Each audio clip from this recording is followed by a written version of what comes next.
All right, welcome back to the vlog. Welcome back to the channel. I am Chris Holder. I am your finance guy. I'm the money guy. I'm your $100 million guy, and I'm going to actually take some time to help you guys with a few things in reference to how you can be successful. So this video is purely focused on 5 things that poor people do. Right now, if this doesn't apply to you, that's fine, but if you ever were wondering if you're doing poor things or poor activities, this video should help you out. I'm a victim of everything that you see on this board here, so I'm not speaking from what I saw. I used to be that way, and that cost me a lot. So we're just going to jump right into it. I'm going to go to a couple things that I can really pick out that affected me and some people I know. Obviously, there are many other things people can pick on, but these are just 5 things that jumped out to me, all right? So the first one we're going to talk about here is poor people don't have a budget.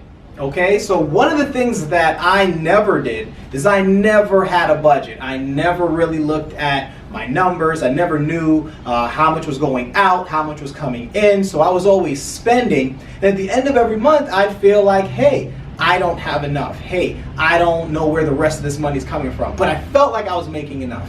And the reason why is I never had a budget. Christmas would come and I would just buy. Someone would call me and I would just lend. And what would happen is at the end of the month, I'd have no money. I'd have nothing left in the bank, no savings, and that's something that I had to change. So if you don't have a budget for everything you're doing monthly, that is what I like to call poor activities. You want to change that right away, okay? So let's talk about the second thing really poor people do. Really poor people, or just poor people in general, do not self-educate. One of the things about self-education is you actually have to do it. You have to read a book yourself. I remember leaving school, graduating, and during school, I learned that the more I actually educated myself on things I didn't learn in school, the better I was out of school, meaning I learned how to invest. I learned how to negotiate. I learned how to, create that budget we spoke about by reading books. And one of the things that poor people don't do is they don't educate themselves after that. They watch a lot of reality TV,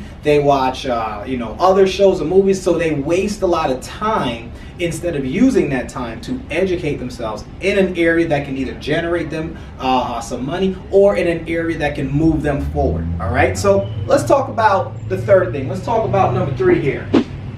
Taking advice from other poor people. So I want you to think about that. You ever heard of the concept of the blind leading the blind, right? You'll hear that. You'll hear people who don't know what they're doing telling other people what they think they should be doing. So this is where you kind of have to look at it for yourself, and you have to realize that if you're talking to someone and they are not in the position where you want to be in life, you want to make sure that you are actually not listening to them, okay? That means that if that person hasn't done what they're supposed to do financially, they're in debt, their situation is not great, I'm pretty sure you have to think about that. That is not the person you want to ask for financial advice, for relationship advice, if their situation is not what it is that you want, because they will just lead you down a path to more destruction. So if you're doing that now, stop it right away, all right? So let's talk about the 4th one. Now this one will take a little bit of time. When you see here,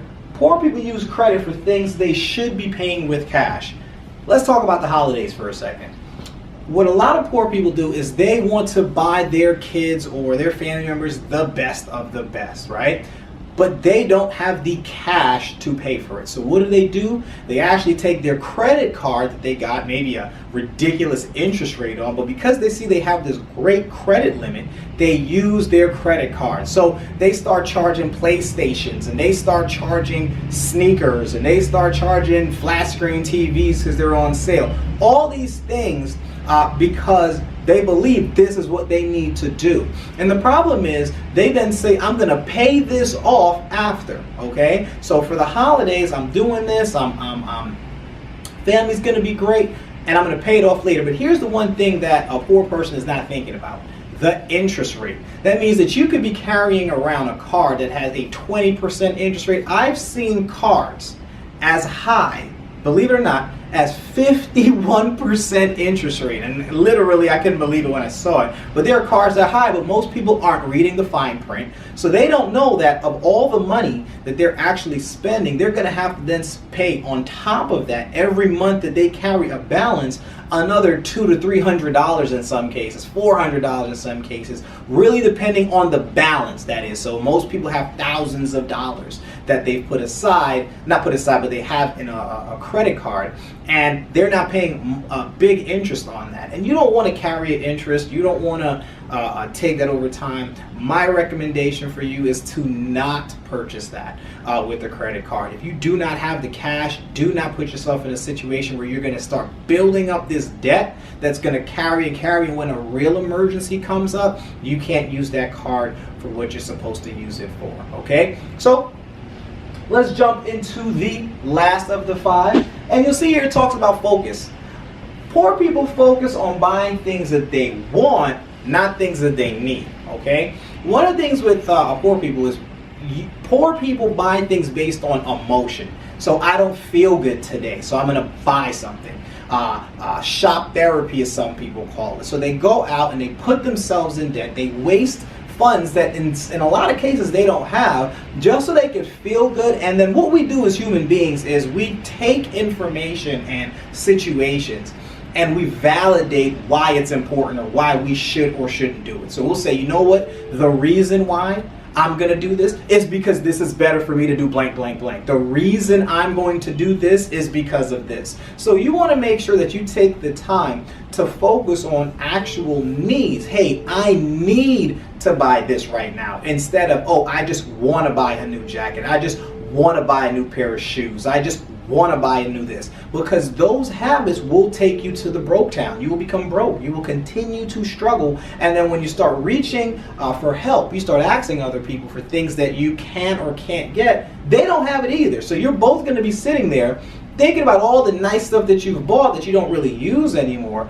and it felt good when you bought it, but now that it's over, you feel bad because now you're thinking, I can't pay my cell phone bill. Now you're thinking, I can't pay my cable bill. I can't pay this. So what I want you to look at is, if you're going to break the chain or break the habit that has, for a lot of people, you'll see that it's something that's passed down. So you look at your spending habits and the way you look at money and shopping and investing and anything of that sort, most cases that's passed down through your parents. So your parents or whoever it is that raised you passed down some information to you, and that information was passed down and you are continuing to duplicate that information. What I'm asking you guys to do is to stop for a second, read a book, go to a program, and start to make those changes that get you out of doing things that poor people do. So anyway, guys, those are just 5 things that I noticed. I am your $100 million guy, and I just want to give you a quick idea of what this shirt is and what it is that you're going to be seeing this a lot. So my goal is to make $100 million with everything that I'm doing, to amass that so that I can go out and impact the world that we live in multiple ways. But to do that, what I'm really excited about is I also plan to help 100 people make $1 million in the process. Now, I've been blessed to work with a lot of people, and I've been blessed to help 17 people make their first million. So my goal now is to help 83 more people do that, and I'm just looking to do that by doing videos such like this that you're going to see ongoing, events, my book, just everything that I have going on. So for those of you watching this video, if you want more information on this run or helping you get on your own run, you can go right to any of the websites in the links down below. You can reach out to me on any of the YouTube channels, the Instagrams, the Facebooks. I'm pretty good at responding, so if anything, I'll make sure that I can give you advice in anywhere I can. But if you watch this and you have any advice that you want to give or any questions that you have here, hit me up about that too. Comment, like, share this video. Looking forward to sending you guys more information as we build. So on that note, guys, I'm CEO Chris Holder, and I'm out.